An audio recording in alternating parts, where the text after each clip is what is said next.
To our beloved Dean, Dr. Dennis P. Madrigal, beloved Professor Dr. Araceli Doromal, fellow educators and facilitators, and our dear participants, good morning.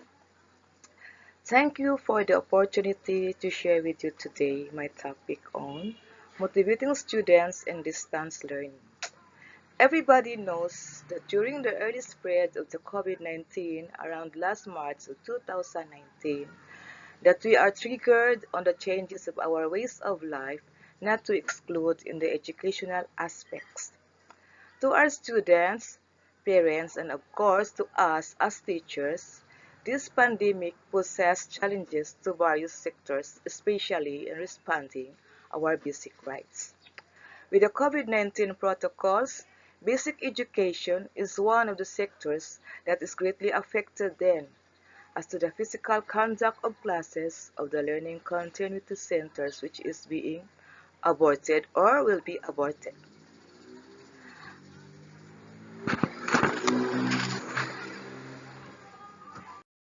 Addressing this concern, thus on June 19, 2020, the DepEd Order Number 12, Series of 2020, entitled Adoption of the Basic Education Learning Continuity Plan for School Year 2020-2021 in light of the COVID-19 public health emergency was provided for us to be clearly guided. The Basic Education Learning Continuity Plan streamlines the K-12 curriculum into the most essential learning competencies or the MAPs to be delivered in multiple learning modalities and platforms as an emergency measures to allow instruction amid challenging circumstances to focus on the most essential learning and to ace the requirements for adopting classroom-based learning resource for distance learning. So as teachers, upon implementation of this, how can we get our students to their task is so-called distance learning when we are not around? Of course, it is our motivation to them. We need to ignite their interests and be excited in our classes just like that of the former face-to-face classes, that we need to have a quality management in the classroom to make them motivated and excited to learn, thus to achieve quality education despite the pandemic. We also know that quality education will not just be attained by just focusing on the quality management inside our school or the whole movement around the corners of our school premises, but also in a quality management inside the classroom, right? And so here are some of the motivational practices that I may share that we need to consider in distance learning. May it be blended, modular, and online. Have the goal-setting motivation. Goals are a critical component of distance learning.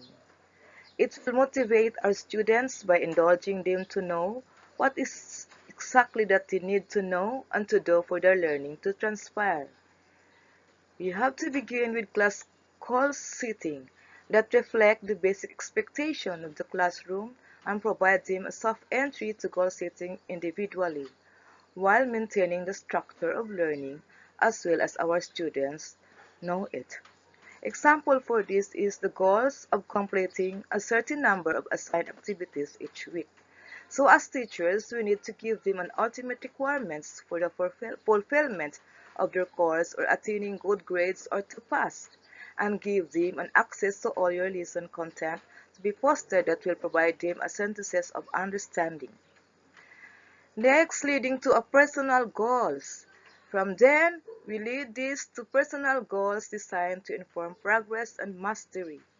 One basic example is applying the point-based system so that they can easily decide on quantifiable targets for learning. For example, students' goals might be achieving a weekly certificate for 100 points, completing a set of number of lessons per week, creating a new personal base with its points earned. Such specific and attainable goals give students the reason to engage with the distance learning classes. They're no longer feeling lost on the wrong side of the screen, but lagging on each day with a clear objectives and sense of purpose. Motivate with rewards and praises. As teachers, we already know that praise and reward are better motivators than punishment. If you celebrate students who engage responsibly with online learning, their peers will follow. So here are some strategies for praising and rewarding online. You need to create a virtual reward chart system or let your virtual class out early. The timetable is more flexible than ever. Emailing parents with students, congratulations. You can also email any certificates that a students receive on a program such as spelling contest winner and among others. Rewarding students' achievements exclusively should be avoided, as this will motivate only the high-performance students in the class, but rather give regular rewards to distance learners who communicate maturely and respectfully online. Set new personal best, put in the effort to complete additional activities, show significant signs of improvement. And then adult students reward. For adult students, you may give reward online engagement in the form of a mark or a grade. They will be more motivated to learn whether online or in person when they are treated like unique individuals with goals, interests, and lives of their own. Once they realize that you are on their side, they are encouraged and felt comfortable to continue to the discussions and relate the subject matter to their own lives. The ultimate goal is to strengthen adult students' intrinsic level of motivation while minimizing for focus on extrinsic sources of motivation so as to help ensure that they are not dependent upon you for their learning. Rewards and phrases will not only motivate distance learners but allow them to feel connected too. A single positive comment lets a student know that their teacher is still invested in their learning, no matter how far they happen to be. Motivate with meaningful feedback. So as teachers, we should also be aware of the motivating power of timely and thoughtful feedbacking to our students. In this time of pandemic, it is more easier to send quality online feedbacking. It is an advantage to us teachers to have enough time and even more to compose thoughtful and detailed feedback in writing, and the ability to communicate privately with individual students. Images and videos to support your comments and explanations, and by this advantage you will be able to create feedback delivery. To deliver our feedback in a creative way, example of this is by personalizing it with a voice recording addressed to an individual student or attach helpful online resources for students who are having difficulty, and then by using text, for example. Also see to it that you keep the tone warm and personable, like using the student's name and first person statements to show that you are thoughtfully engaging with the work or their work. In 1996, Deborah G. Stepek's extensive study, Motivation and Instruction, was included in the Handbook of Educational Psychology. Stepek lays the groundwork for classroom practices that teachers can utilize to maximize students' motivation levels. A few recommendations in her criteria for success, evaluation, and rewards included the following. Define success in terms of mastery and personal improvement rather than in terms of performance relative to others, and make rewards contingent on effort, improvement, and good performance. She also recommends providing diverse opportunities for exploration and experimentation so as to increase the chance that students enjoy the learning process. In other words, it's crucial that students not only take ownership of their own learning, but also that they are actually enjoy the process of learning. As instructors, we can facilitate this enjoyment by trying to make our lessons fun rather than laborious and painful. We can also put the emphasis on the learning process rather than on grades or trivia contests in which students compete over which of them knows the most facts or figures. Captivate learners with your e-learning course. If you are taking an e-learning course, one of the ways to motivate people and get them interested in the course is by making it as appealing as possible. Courses that include various multimedia elements are typically more interactive compared to visually bland ones that are dry and boring.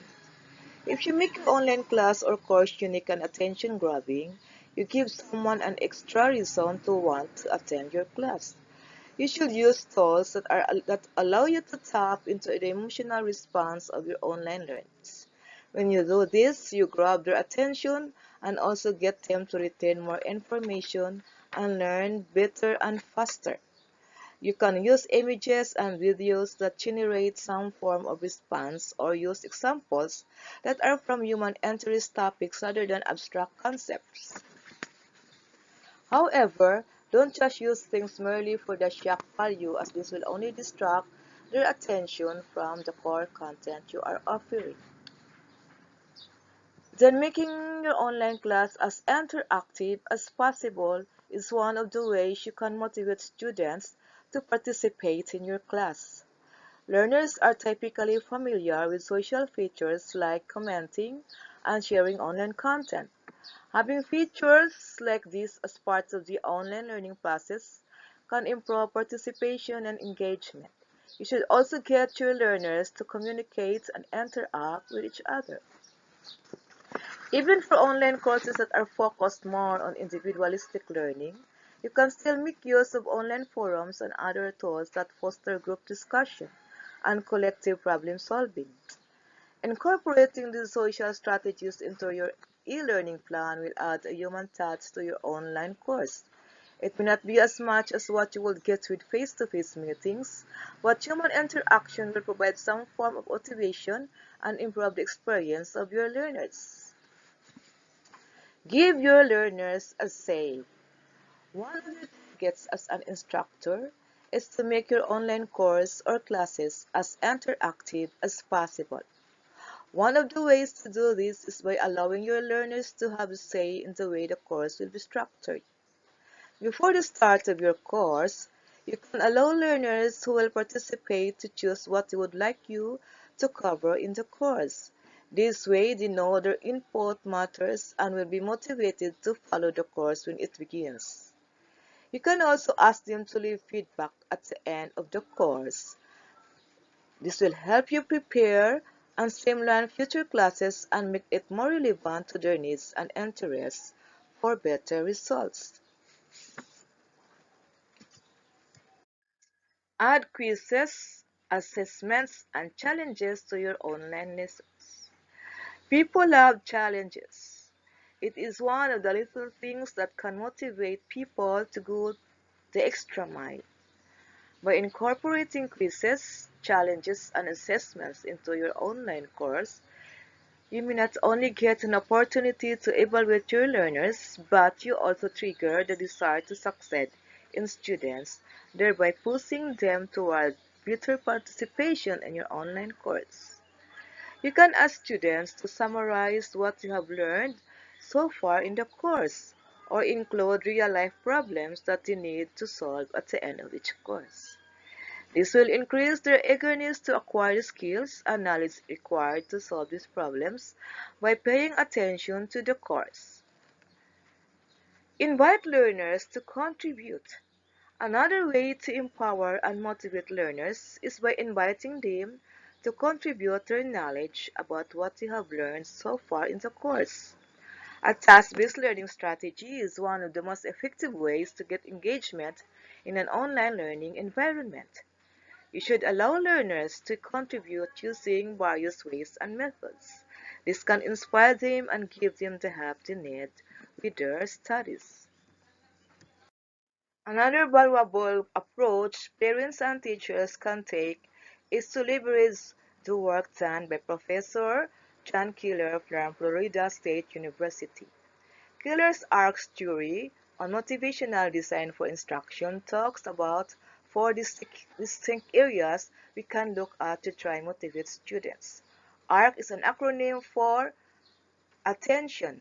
Attention to motivate students' curiosity must be aroused and sustained. R for relevance.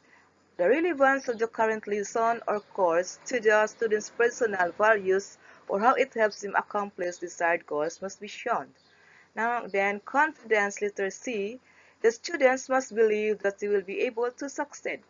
And then number letter S, satisfaction, make students feel good about their accomplishments and be clear on the goals from the outset. We probably all feel we do this already to some extent, but having a framework to work to can really support teacher and parents' effort. This is not a step-by-step model. You look at the lesson in hand and identify where opportunities arise to include elements of ARCs. The model can apply to the development of course exercises and to support messages or nudges that can be used or can be sent using technology and where possible personalized. Before I end, please allow me to share this quotation. Think out of the box and create a learning experience where the learner can interact with the content and their brains by Rosalie, Ledda, Valdez.